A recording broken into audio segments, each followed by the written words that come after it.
Hey guys, সবাই কেমন আছো? সকলকে আমার মিনি ব্লগেতে আবার স্বাগত। এই দুদিন একটু ব্যস্ততার কারণে আমি দিতে পারিনি। লাস্ট আমার ফ্রাইডে ছিল ভিডিও দেওয়া, যেটা আমি তমালিদির বাড়িতে ঘুরতে গেছিলাম। তারপর দুটো দিন আমার নিজেরও শরীরটা ভালো ছিল না, আর মাকে নিয়েও একটু ব্যস্ত ছিলাম, তাই মন টন ভালো নেই। কারণ শাশুড়িমা অনেক দিন বাড়িতে বসে আছেন, ব্যবসা তো ওনাকে দেখতেই হবে। আমাদের যেহেতু ফ্যামিলি বিজনেস, তাই মা বাবা, ছোটো মা মানে আমার শাশুড়ি মা, সবাই মিলে একসাথে দোকানে বসেন। তোমরা সকলেই জানো আমার costume, jewellery, bag, cosmetics, trolley bag, খেলনা এইসবের দোকান। কিন্তু আজকে রবিবার, সকলের ছুটির দিন, তাই আমাদের দোকানটাও একটু আমরা দেরি করে খুলি। মানে বাবা সকাল সকাল খুলে ফেলে, কিন্তু তাও মোটামুটি সবাই দেরি করে যায়। কিন্তু মা তো এখন কদিন যাচ্ছে না।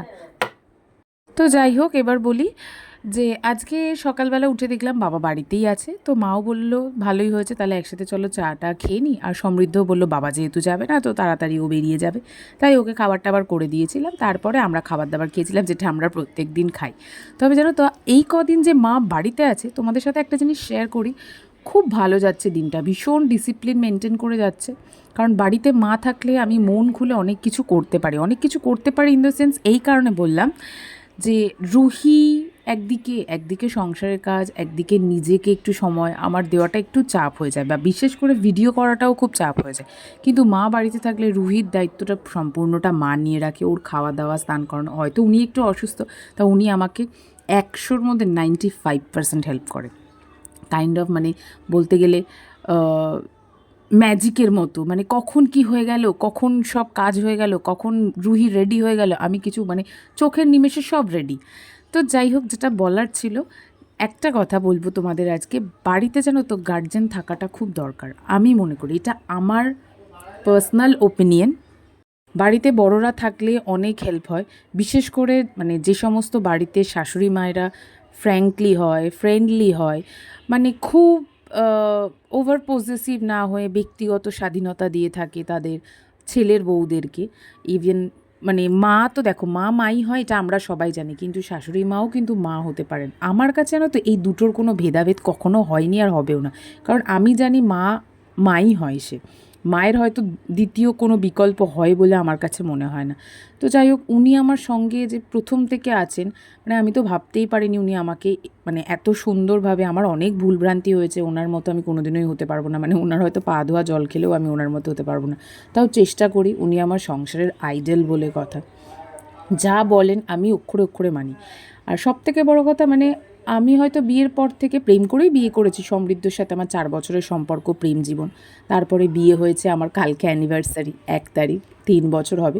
কিন্তু যতটা নাই 3 বছরে বাড়িতে এসে ওকে আমি সাপোর্টে পাই, ততটা মেন্টালি বলো, সব কিছুর দিক থেকে, আমার সাজগোজ, আমার রিলস করা, আমার ব্লগ করা, সব কিছুতে আমি ওনাকে পাশে পাই। তাই আমি অলওয়েজ চাই যে উনি হাজার হাজার বছর বেঁচে থাকুক। এটা স্পেশালি আমার সম্বন্ধে বললাম, তোমরা প্লিজ কেউ কিছু মাইন্ড করো না। এখন অনেকে এখানে এসে হয়তো বলতে পারে যে সবার ভাগ্য সমান হয় না, সব শাশুড়ি মা সমান হয় না। শাশুড়ি কথাটা শুনলেই সবার প্রথমে নেগেটিভ মার্কিং আসে, বাট আমার এটা কোনো দিনও আসেনি।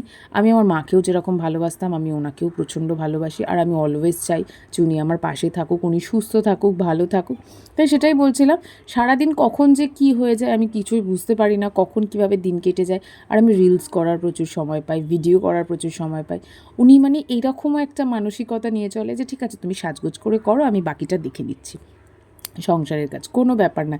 ইভেন যাবতীয় যা কিছু কথাবার্তা আমি ওনার সাথে শেয়ার করি। ভীষণ ভালো, মানে বুদ্ধিদাতা বলতে পারো একজন। মানে আমার জীবনে উনি একজন ভগবান যাকে বলে।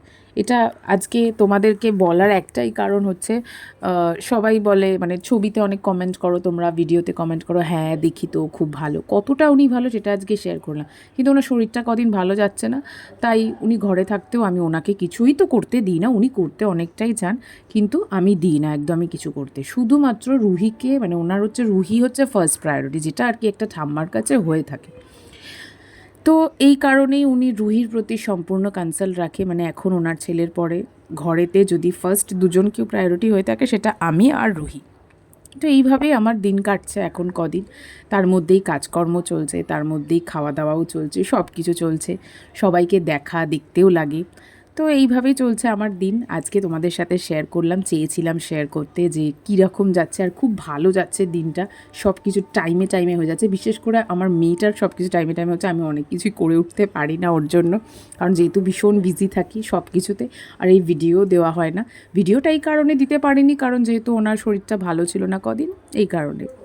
তো যাই হোক, সারাদিনের এই যে দেখলে তো তোমরা ভিডিওর মধ্যে কাজকর্ম শেষ করে আজকে একটু পরিষ্কারও করেছিলাম। বেসিন টেসিনগুলোকে ডেলি মাজি, কিন্তু তাও আমার মনে হয় যেন একটু চকচকে করে ব্যাপারটা হলে খুব ভালো হয়।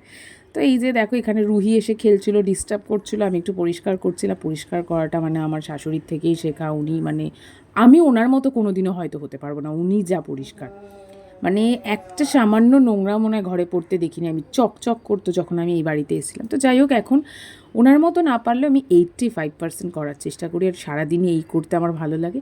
এই করে আমার আজকে সারাটা দিন কাটলো বাবা মাকে নিয়ে। তোমরাও দেখতেই পেলে। আবার আসবো তোমাদের কাছে আমি নেক্সট ভিডিওতে, নেক্সট আবার অন্য ব্লগ নিয়ে। আর তোমরা অবশ্যই দেখতে থেকো, আর আমার চ্যানেলটাকেও সাবস্ক্রাইব করে দিও। আর খুব ভালো লাগছে কমেন্ট পেয়ে যে তোমরা বলছো যে ব্লগ কোথায়, বা ব্লগ দাওনি, বা ব্লগ দেখা হয়নি, এইসব। তো চলো আজকের মতো টাটা। এখানে